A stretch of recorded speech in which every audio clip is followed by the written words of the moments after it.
నమస్కారం SDV news కి స్వాగతం. ముందుగా హెడ్లైన్స్ చూద్దాం. విద్యుత్ రంగంపై శ్వేతపత్రం విడుదల చేసిన సీఎం చంద్రబాబు, విద్యుత్ సంస్థలకు 1,29,000 కోట్లు బకాయిలు ఉన్నాయని సీఎం వెల్లడి. ఇబ్రహీంపట్నం ఎన్టీపీఎస్ ప్రమాద బాధితులను పరామర్శించిన మంత్రులు, గత 5 ఏళ్లు బూడిద ఎవరు దోచుకున్నారో వారందరిపైన విచారణ జరిగేలా చూస్తామన్న మంత్రులు గొట్టిపాటి రవి, వాసంశెట్టి సుభాష్. దుర్గమ్మను దర్శించుకున్న తెలంగాణ మంత్రుల బృందం, ఆలయ మర్యాదలతో ఘన స్వాగతం పలికిన దేవస్థాన అధికారులు. గొల్లపూడిలోని బీసీ సంక్షేమ భవనం సందర్శించిన మంత్రి ఎస్ సవిత, గత 5 ఏళ్లు అధికారంలో ఉన్న వైసీపీ ప్రభుత్వం బీసీల అభ్యున్నతిని విస్మరించిందని మంత్రి సవిత ధ్వజం.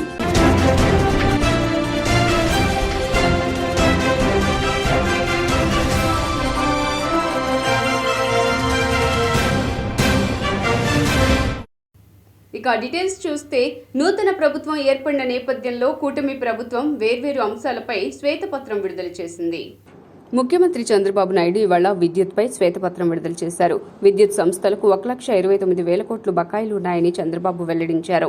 అహంకారం ఉన్న వ్యక్తి అధికారంలో ఉంటే ఏమవుతుందనేది ఈ లెక్కను చూస్తే అర్థమవుతుందని ఈ సందర్భంగా ఆయన అన్నారు. రాగద్వేషాలకు అతీతంగా ప్రజలు ఆలోచించాలన్నారు.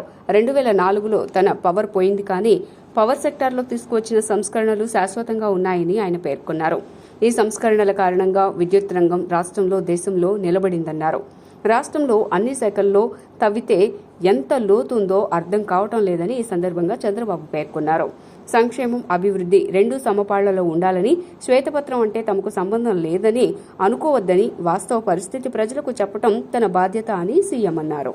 అన్ని కలిపితే మీరు చూస్తే tariff increase 16,699, true up or fuel surcharge.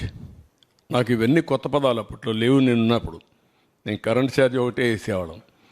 ఇన్నోవేటివ్లో వచ్చారు వీళ్ళు, తెలివినంతా ఉపయోగించారు. అందుకే ఇక్కడికి వస్తే true up or fuel surcharge అన్నాడు. 5,886 కోట్లు వేశారు. ట్రూ అప్ ఛార్జెస్ అన్నారు. 3,977 కోట్లు వేశారు. ఎలక్ట్రిసిటీ డ్యూటీ 5,604 కోట్లు అయింది. ఒక యూనిట్కి ₹1 వేశారు. ఆ డబ్బులు ఎవరికి పోవాలి? ఎలక్ట్రిసిటీ డ్యూటీ యూటిలిటీకి పోవాలి. గవర్నమెంట్ తీసుకున్నారు. గవర్నమెంట్ ఇవ్వవలసినటువంటి టారిఫ్ వేరియేషన్ ఉంటుంది. అగ్రికల్చర్కు మేము గ్యారంటీ ఇస్తాం, అది గవర్నమెంట్ పే చేయాలి. అది పే చేయలేదు. గవర్నమెంట్ పే చేయాల్సింది పే చేయలేదు. ఎలక్ట్రిసిటీ డ్యూటీ వేసి ఇందులో ఆదాయం సంపాదించుకున్నాడు గవర్నమెంట్. మళ్ళీ అలాంటి వేరియేషన్ చేశారు. టోటల్గా వచ్చే కొందికి 32,166 కోట్లు అయింది. ఇందులో మీరు చూస్తే 8,180 కోట్లు ఒక్క డొమెస్టిక్ కన్జ్యూమర్స్ పైన పడింది.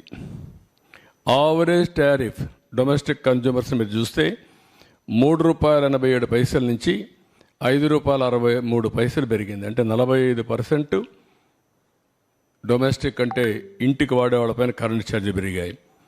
పూర్ కన్జ్యూమర్స్ ఎక్కువ సఫర్.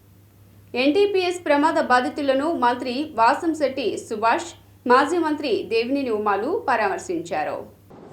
ఇబ్రహీంపట్నం ఎన్టీపీఎస్ ప్రమాదంలో గాయపడి గొల్లపూడి ఆంధ్ర ఆసుపత్రిలో చికిత్స పొందుతున్న బాధితులను కార్మిక శాఖ మంత్రి వాసంశెట్టి సుభాష్, మాజీ మంత్రి దేవినేని ఉమాలు పరామర్శించారు. బాధితులకు తక్షణమే మెరుగైన వైద్యం అందించాలని సూచించారు.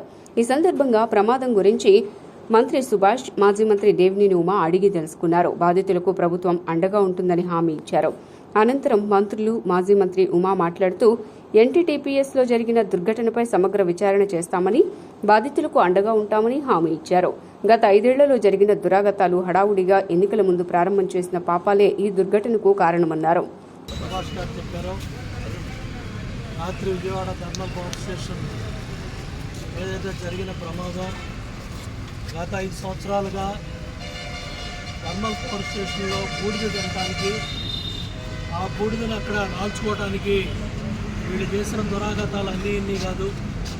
పెద్దిరెడ్డి రామచంద్రారెడ్డి పిఏగా చెప్పుకొని థర్మల్ పవర్ స్టేషన్లో పనిచేసే సిఈ స్థాయి అధికారులను కూడా శాసించి లోపల బూడిద రాల్చుకొని క్వాలిటీ బూడిదని సిమెంట్ ఫ్యాక్టరీలకు అమ్ముకోవడం, బయట వచ్చిన చెరువులో ఉన్న బూడిదని ఇబ్రహీంపట్నాన్ని బూడిద పట్టణం చేసి ఆ రోడ్డు మీద వెళ్ళే ప్రతి ఎవరైతే ప్రయాణికులు ఉన్నాడో, బస్సులో వెళ్ళినా బూడిదే, బైక్ మీద వెళ్ళినా బూడిదే, సైకిల్ మీద వెళ్ళినా బూడిదే. ఆ విధంగా బూడిదని తిని 5 ఏళ్ళు మొత్తాన్ని వాళ్ళు ఈ ప్రమాదానికి కూడా కారణమయ్యారు. ఇప్పుడే మంత్రి గారు చెప్పినట్టుగా అక్కడ పూర్తి స్థాయిలో అవన్నీ కూడా పూర్తి చేయకుండా ఇక్కడే రూమ్లో ఉండి దగ్గరుండి రవీంద్ర గారు, డాక్టర్ గారు అందరూ కూడా మాట్లాడారు. అలాగే సిఈ జనరేషన్ ఆయన కూడా వచ్చారు. తప్పకుండా ఇప్పుడే పవర్ మినిస్టర్ రవి గారితో కూడా సుభాష్ గారు మాట్లాడారు.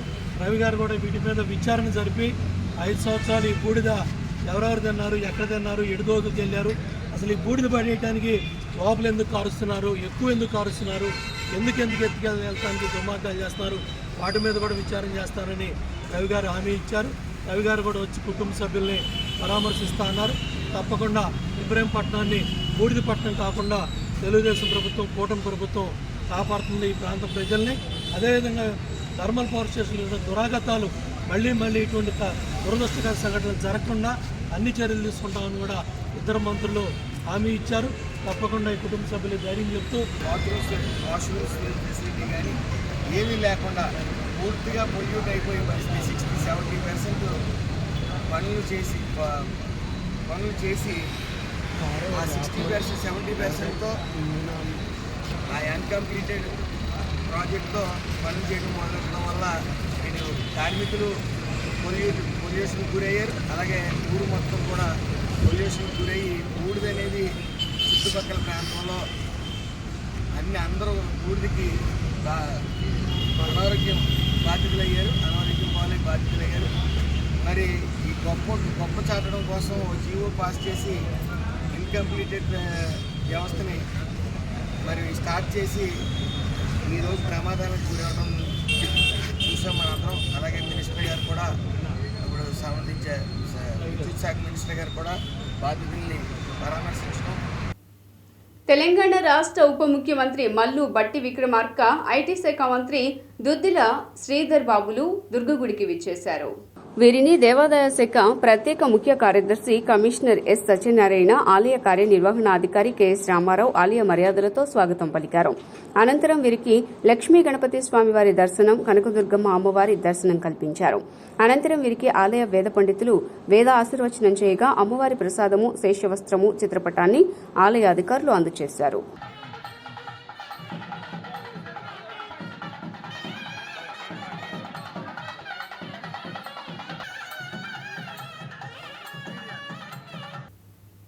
ఎన్డీఏ కూటమి పాలనలో బీసీలను అన్ని రంగాల్లో అభివృద్ధి చేస్తామని మంత్రి సవిత ప్రకటించారు.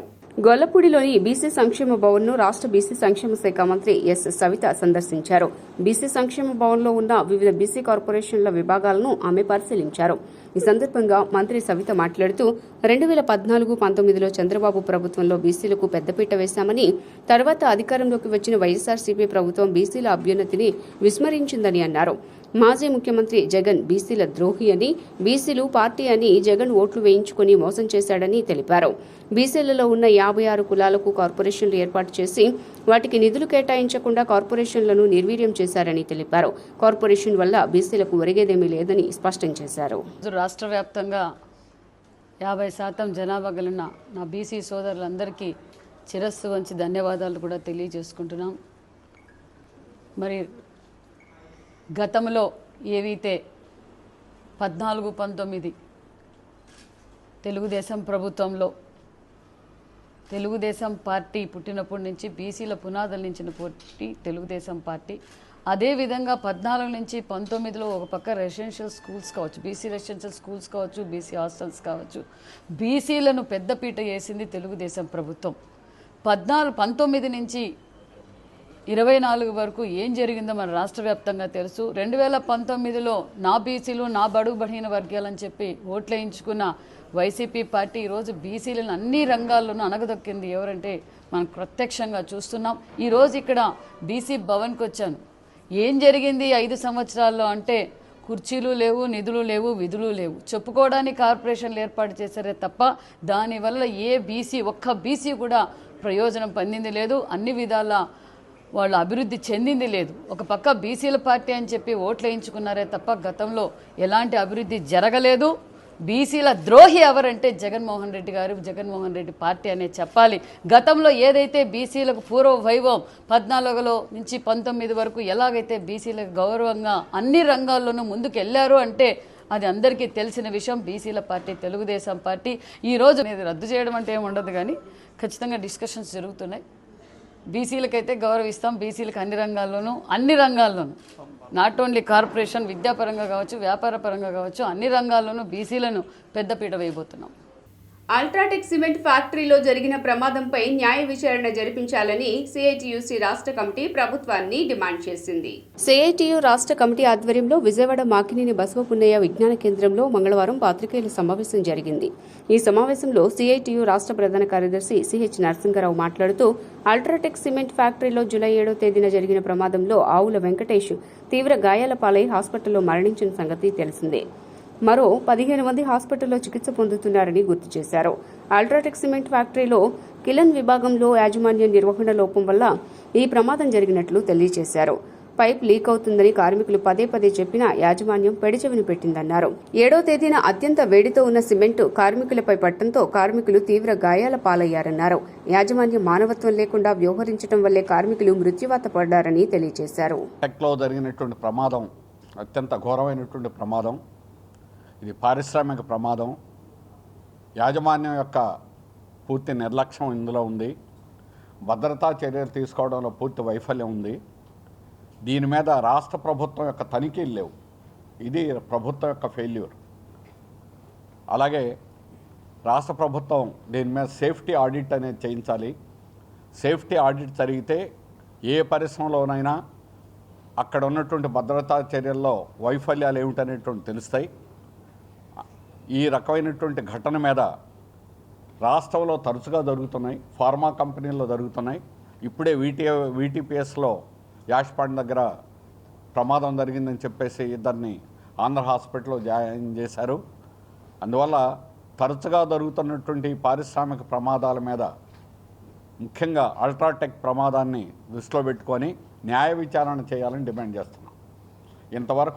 ఇప్పటివరకు ప్రభుత్వం ఒక ఉన్నతాధికారులతోటి కూడా ఎంక్వైరీ అనేటువంటిది అనౌన్స్ చేయాల. దీన్ని బట్టి ప్రభుత్వం యాజమాన్యానికి అండగా ఉందని అర్థమవుతుంది. అట్లాగే అతి చిన్న సెక్షన్లతో ఒక కేసు పెట్టారు. అది నాలుగు గీసుకోవడానికి కూడా పనికిరానటువంటి సెక్షన్లు. ఇది మర్డర్ కేసు తప్ప ఇంకోటి కాదు. కార్మికులను నిలువురను చంపడం. అందువల్ల యాజమాన్యాన్ని అరెస్ట్ చేయాలి, ఎండీని అరెస్ట్ చేయాలి, యాజమాన్యం మీద చర్యలు తీసుకోవాలి. యాజమాన్యం యొక్క వైఫల్యాలని రాష్ట్ర ప్రభుత్వం ఈజ్ ఆఫ్ డూయింగ్ పాలసీ పేరుతో ఈరోజు యజమానుల్ని నోరుతో మాట్లాడడానికి కూడా ఇష్టపడడం లేదు. వాళ్ళని కాపలా గాయడానికి, వాళ్ళ కొమ్ము గాయేట సమీపంలో ఉన్నటువంటి బోదవాడ గ్రామంలో అల్ట్రాటెక్ సిమెంట్ ఫ్యాక్టరీలో మొన్న ఆదివారం జరిగిన ఘోర ప్రమాదం. ఈ ప్రమాదంలో ఒక వ్యక్తి ఆవుల వెంకటేష్ చనిపోయారు. ఇంకో 15 మంది తీవ్ర గాయాల పాలయ్యారు. వారిలో 5గురి పరిస్థితి ఆందోళనకరంగా ఉందని చెప్పేసి నిన్న మేము అక్కడికి వెళ్ళినప్పుడు, పర్యటించడానికి వెళ్ళినప్పుడు అక్కడి స్థానికులు, కుటుంబ సభ్యులు తెలిపారు. ఈ ప్రమాదానికి ప్రధానమైనటువంటి కారణం యాజమాన్యం యొక్క నిర్లక్ష్య వైఖరి. యాజమాన్యం గత 2 నెలల నుంచి కీలకమైనటువంటి లైమ్ లైన్ కావచ్చు, ఐరన్ ఓరు,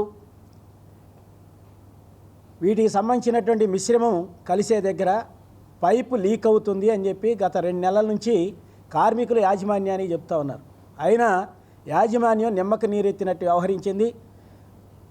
దాన్ని నివారించేదానికోసం, మరమ్మతులు చేయించేదానికోసం ప్రయత్నం చేయలేదు. దీని మూలంగా జరిగినటువంటి ప్రమాదంలో ఇంత ఘోరం జరిగింది. ఈ ఘోరాన్ని సిఐటిగా తీవ్రంగా ఖండిస్తా ఉన్నాం.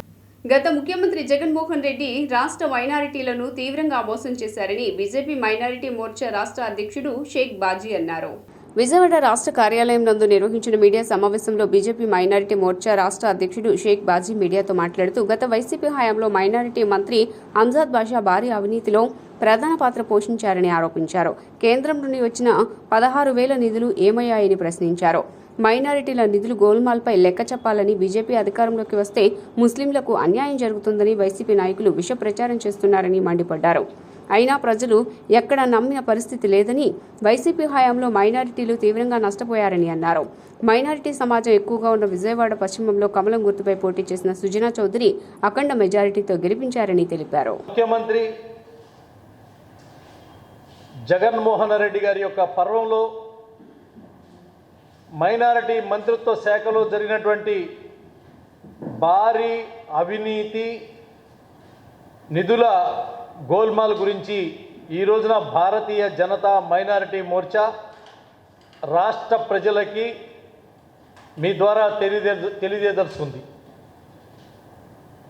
ఏదైతే ఆంధ్రప్రదేశ్ రాష్ట్రానికి కేంద్రం ఇచ్చినటువంటి నిధులు ఏవైతే ఉన్నాయో, కేంద్రంలో ఉన్నటువంటి అనేకమైనటువంటి శాఖలు, మైనారిటీ మంత్రిత్వ శాఖ కింద ఉన్నటువంటి హజ్ కమిటీ కానీ, మైనారిటీ కమిషన్ కానీ, మైనారిటీ కార్పొరేషన్ కానీ, మౌలానా అబుల్ కలాం ఫౌండేషన్ కానీ, అనేక సంస్థల నుంచి ఈ రాష్ట్రానికి వచ్చినటువంటి నిధుల వివరాలతో పాటుగా ఈ రాష్ట్రంలో గత ముఖ్యమంత్రి హయాంలో మైనారిటీ మంత్రిగా పనిచేసినటువంటి అంజాద్ బాషా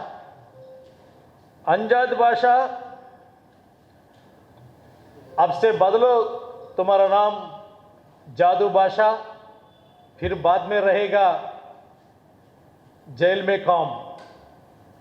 ఎందుకంటున్నామంటే ఈ నిధుల గోల్మాల్లో ప్రధాన పాత్ర మైనారిటీ మంత్రిగా ఉన్నటువంటి మీరు, మీ అండగా జైలు అలవాటైనటువంటి ముఖ్యమంత్రి జగన్మోహన్ రెడ్డితో మీకున్న ధైర్యం ఏంటంటే, ఆయన చెప్పకూడదు తింటే నేను చెప్పకూడదు తింటాను, ఆయన పప్పుగూడు తింటే నేను ఆయనతో పాటు పప్పుగూడు తింటాను, ఇద్దరు కడపోళ్ళు కాబట్టి. ఈ నమ్మకంతో ముంచినటువంటి మైనారిటీల యొక్క నిధులు ఏవైతున్నాయో ఈ లెక్కలకి సమాధానం చెప్పమని భారతీయ జనతా మైనారిటీ మోర్చా డిమాండ్. నారా లోకేష్ చేపట్టిన ప్రజా దర్బారు నూతన ఒరవడిని సృష్టిస్తోంది. ఉండవల్లిలోని నివాసంలో విద్యా, ఐటీ, ఎలక్ట్రానిక్స్ శాఖల మంత్రి నారా లోకేష్ నిర్వహిస్తున్న ప్రజా దర్బారు నూతన ఒరవడితో ముందుకు సాగుతోంది. సమస్యలు విన్నవించుకునేందుకు వచ్చిన ప్రజలను నమస్కారం తాతయ్య, నమస్కారం అమ్మ, నమస్కారం చెల్లి అంటూ ఆత్మీయంగా పలకరిస్తున్న యువనేత వారి నుంచి విజ్ఞప్తులు స్వీకరిస్తున్నారు. గత ప్రభుత్వంలో సమస్యలు చెప్పుకునేందుకు వచ్చిన వారిని బారికేడ్లతో నిలువరించి అనేక ఇబ్బందులకు గురిచేశారు. నేడు ప్రజాప్రభుత్వంలో ప్రతి ఒక్కరిని నేరుగా కలిసి విజ్ఞప్తులను స్వీకరించడంతో పాటు ఆయా సమస్యల పరిష్కారానికి సిబ్బంది ఆదేశాలు జారీ చేశారు. 14వ రోజు ప్రజా దర్బార్కు మంగళగిరి నియోజకవర్గంతో పాటు రాష్ట్ర వ్యాప్తంగా ప్రజలు భారీ సంఖ్యలో తరలివచ్చారు.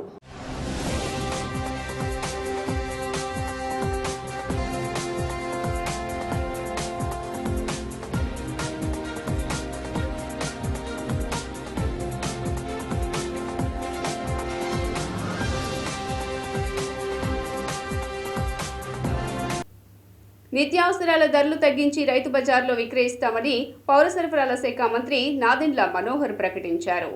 విజయవాడలో సివిల్ సప్లై కమిషనర్ కార్యాలయంలో హోల్సేల్ వర్తకులు, మిల్లర్లు, సరఫరాదారులతో మంత్రి నాదెండ్ల మనోహర్ సమావేశమయ్యారు. ధరల స్థిరీకరణ, నియంత్రణ గురించి విస్తృతంగా చర్చించారు. బహిరంగ మార్కెట్లో కిలో 181 రూపాయి ఉన్న కందిపప్పు 160 రూపాయలు, బియ్యం 52 రూపాయల 40 పైసలు ఉంటే 48కి, స్టీమ్డ్ బియ్యం 55 రూపాయల 85 పైసలు ఉంటే 49 రూపాయల చొప్పున విక్రయిస్తారు. రైతు బజార్లో ప్రత్యేక కౌంటర్లను ఏర్పాటు చేసి బియ్యం, కందిపప్పు, స్టీమ్డ్ బియ్యం తగ్గించిన ధరలకు విక్రయించాలని నిర్ణయించారు. ఇందుకు తగిన ఏర్పాట్లు చేయాలని జాయింట్ కలెక్టర్లను ఆదేశించారు.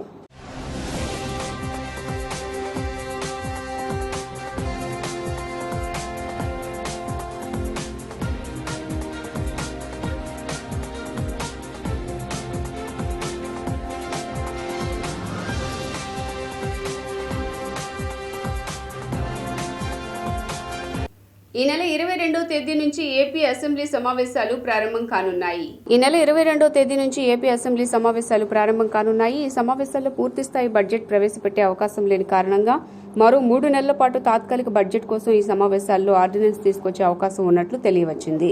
ప్రస్తుత పరిస్థితుల్లో పూర్తిస్థాయి బడ్జెట్ ప్రవేశపెట్టే అంశంపై ఆర్థిక శాఖ తర్జన పడుతోంది. దీంతో ప్రస్తుతం ఉన్న ఓటాన్ అకౌంట్ బడ్జెట్నే కొనసాగిస్తూ ఆర్డినెన్స్ తీసుకువచ్చే అంశంపై ప్రతిపాదనలు చేసే ఛాన్స్ ఉంది.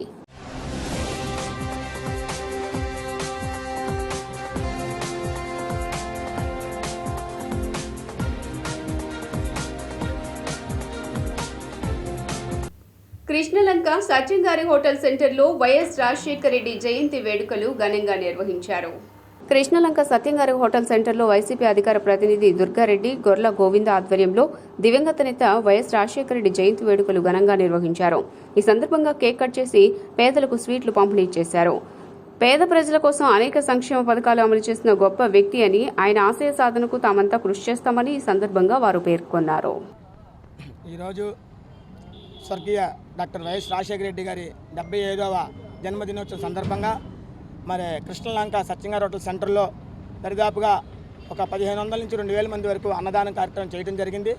అది కాకుండా ఆయన జన్మదిన సందర్భంగా కూడా కేక్ కటింగ్ చేసి కృష్ణలంక తూర్పు నియోజకవర్గంలోని నాయకులు కానివ్వండి, కార్యకర్తలు కానివ్వండి, అభిమానులు కానివ్వండి పాల్గొని ఈ యొక్క కార్యక్రమానికి విజయవంతం చేశారు. వాళ్ళందరికీ నా ధన్యవాదాలు. ముఖ్యంగా ఈరోజు రాష్ట్రంలో పరిస్థితులు ఎలా నెలకొన్నాయనేది రాష్ట్ర ప్రజానికి మొత్తానికి తెలుస్తుంది. మహానేతటువంటి రాజశేఖర రెడ్డి గారు ఏ రోజైతే 2009 సెప్టెంబర్ 2వ తారీఖున ప్రమాదవశాత్తు హెలికాప్టర్ మరణంలో మరణించారో ఆ రోజు నుంచే మన రాష్ట్రం అధోగతి పాలకి మొదలుపెట్టింది.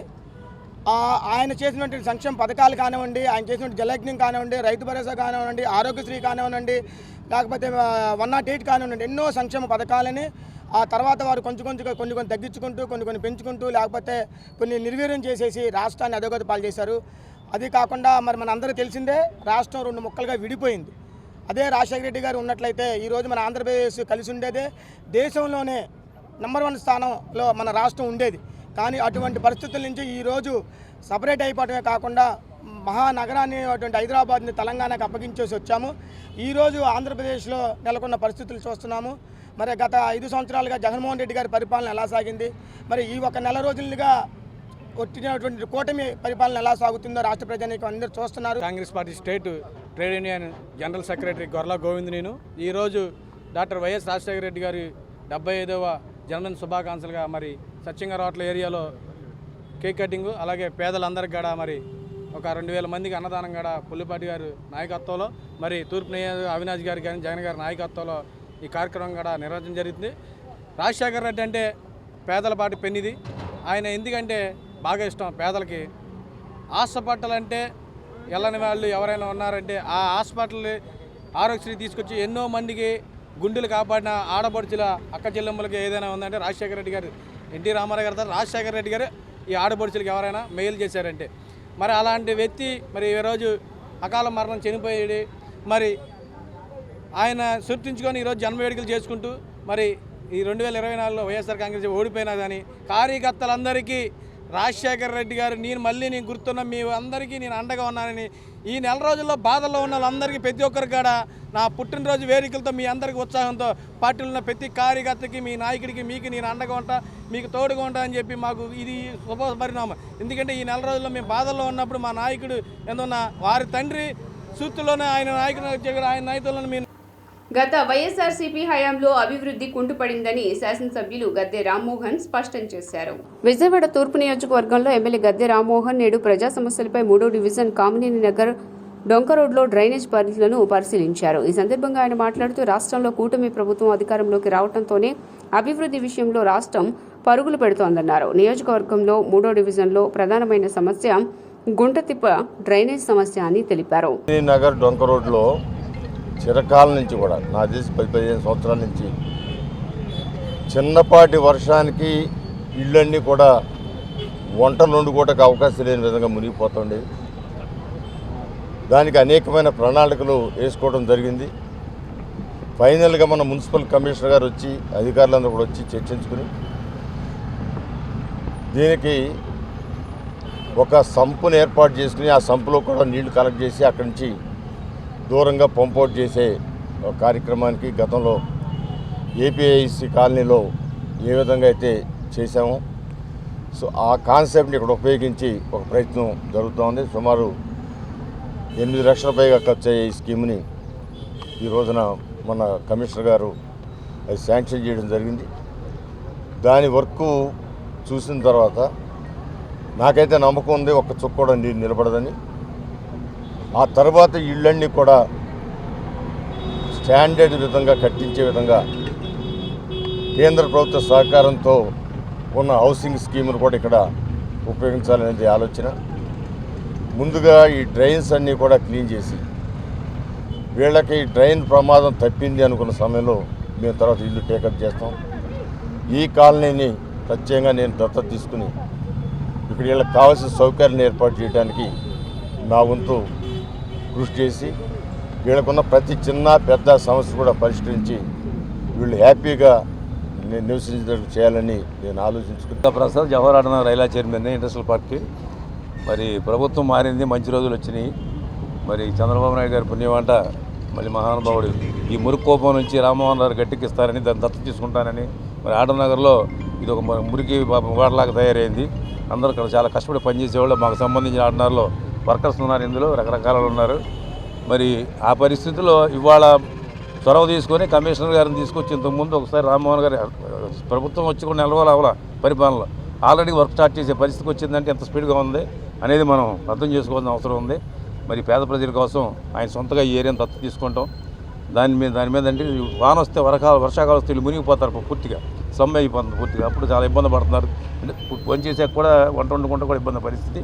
ఆ పరిస్థితి నుంచి మరి ఆయన కాపాడి గట్టెక్కించే పరిస్థితి చేస్తున్నారు.